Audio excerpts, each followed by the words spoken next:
Bonjour à tous et bienvenue sur la chaîne YouTube de la Pause Concours. Je suis Delphine Vallée, attachée principale d'administration en disponibilité de la fonction publique depuis maintenant 6 ans, où je vous accompagne dans votre transition professionnelle et la réussite de vos concours et examens professionnels dans la fonction publique. Je voudrais revenir sur cette petite partie de vos présentations de 5 ou 10 minutes où vous allez conclure sur ce que vous venez d'apporter au jury et conclure peut-être aussi en mode ouverture pour la suite.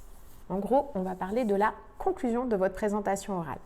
Vous le savez, quand votre entretien avec le jury commence par une présentation sur vous, présentation de votre parcours, présentation de vos expériences significatives, vos propos doivent être structurés.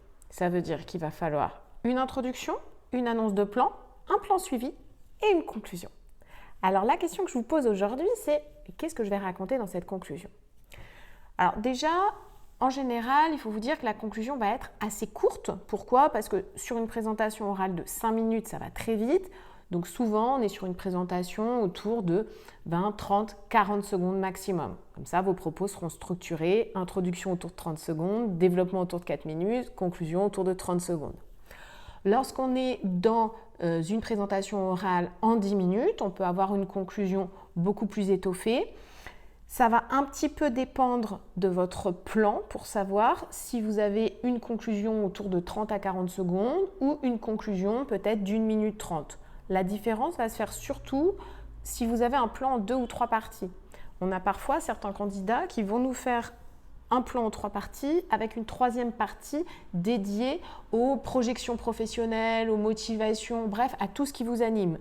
Dans ces cas-là, très souvent, on a une conclusion qui est très ramassée autour de 30-40 secondes.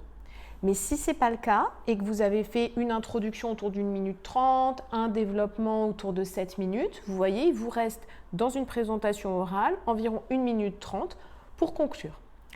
Alors, dans les deux cas, maintenant que ces repères temps sont passés, finalement, de quoi on parle dans votre conclusion ? Moi, je trouve que pour que votre discours fonctionne bien, il faut finalement venir rappeler dans la conclusion ce que j'appelle le fil directeur, le fil rouge de toute votre présentation. Dit autrement, l'objet même de votre démonstration. On reprend depuis le début, je suis là, j'ai 5 ou 10 minutes pour venir faire passer un message au jury. En général, ce message consiste à lui dire « Regarde jury, je suis à ma place dans ce concours, dans ce cadre d'emploi. Le fait d'exercer ces futures fonctions fait sens, m'intéresse. Voilà les fonctions sur lesquelles je me projette. Et à l'appui de cette candidature, voilà ce que je peux apporter. Voilà mes compétences, voilà mes aptitudes, voilà ce que j'ai fait. » Vous piochez dans toutes ces idées-là, mais globalement, votre plan, il va parler d'une de ces idées. Qu'est-ce que je fais là? Sur quoi je me projette? Quelles sont mes compétences? Quelles sont mes aptitudes? Quels ont été les moments marquants de ma carrière?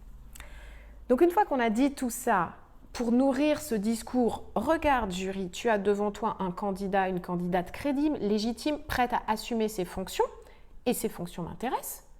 Bien finalement, dans votre conclusion, moi je vous conseille de venir rappeler ça. Pourquoi? Parce que souvent au début, vous vous êtes présenté, vous avez annoncé votre plan. Ensuite, dans votre développement, vous avez mis en avant des compétences, des aptitudes, des moments marquants de votre carrière. Mais vous voyez le sens de la démarche, ce qui vous a animé, ce qui vous fait dire que vous êtes prêt, ce qui vous fait dire que vous en avez envie. Vous ne l'avez pas forcément évoqué ou pas forcément verbalisé directement. Donc, profitez de la conclusion pour le faire. C'est-à-dire profitez de cette conclusion pour dire finalement, fort de tous ces éléments ou au regard de toute ma carrière, je suis ici devant vous, jury, parce que je souhaite exercer ces missions, parce que je souhaite intégrer ce cadre d'emploi, parce que je veux des responsabilités supérieures, parce que je me sens capable de le faire, d'accord ? Donc, dites au jury pourquoi vous êtes devant lui, dites au jury ce que vous attendez de votre réussite, en termes peut-être d'affectation, en termes de mission, en termes de niveau de responsabilité, et surtout dites-lui pourquoi ça fait sens. Alors cette question du sens, elle semble un peu difficile, alors qu'en réalité, elle peut être très simple. Pourquoi vous vous êtes donné la peine de préparer ce concours? Pourquoi vous avez peut-être passé des écrits, vous avez monté un dossier, pourquoi vous avez révisé sur cette orale? C'est quand même du temps, c'est un engagement. Pourquoi vous l'avez fait? Qu'est-ce qu'il y avait derrière? Qu'est-ce qui vous anime? Souvent, la question du sens, vous allez la trouver là, tout simplement. Qu'est-ce qui vous a donné le courage d'être ici, devant le jury, aujourd'hui? Et bien, ce sens-là, cette raison qui vous a amené à le faire, partagez-la avec le jury. Parce que probablement, il n'a pas pu la deviner ou la lire de votre dossier écrit ou la comprendre de votre présentation orale. Et c'est votre grande plus-value parce que c'est un élément extrêmement personnel, extrêmement différenciant des autres candidats et surtout c'est un élément qui permet de mieux vous connaître, de mieux vous comprendre. Donc si je résume, moi je dirais que dans une conclusion, il va falloir qu'on retrouve 3 points. Répondre à la question de qu'est-ce que je fais là jury, pourquoi je suis ici devant toi. Répondre à la question de sur quelle fonction, sur quelle mission, dans quel environnement professionnel je me projette. Et puis évoquer cette question de pourquoi je crois que c'est possible ou pourquoi j'en ai envie ou quelle serait ma plus-value. Vous voyez ? Alors le point 3 et le point 1 sont parfois redondants, ça dépend comment vous traitez cette question du sens, mais en tout cas, vous voyez, c'est vraiment la question sens, motivation, cohérence presque du parcours qui fait que je suis ici devant vous.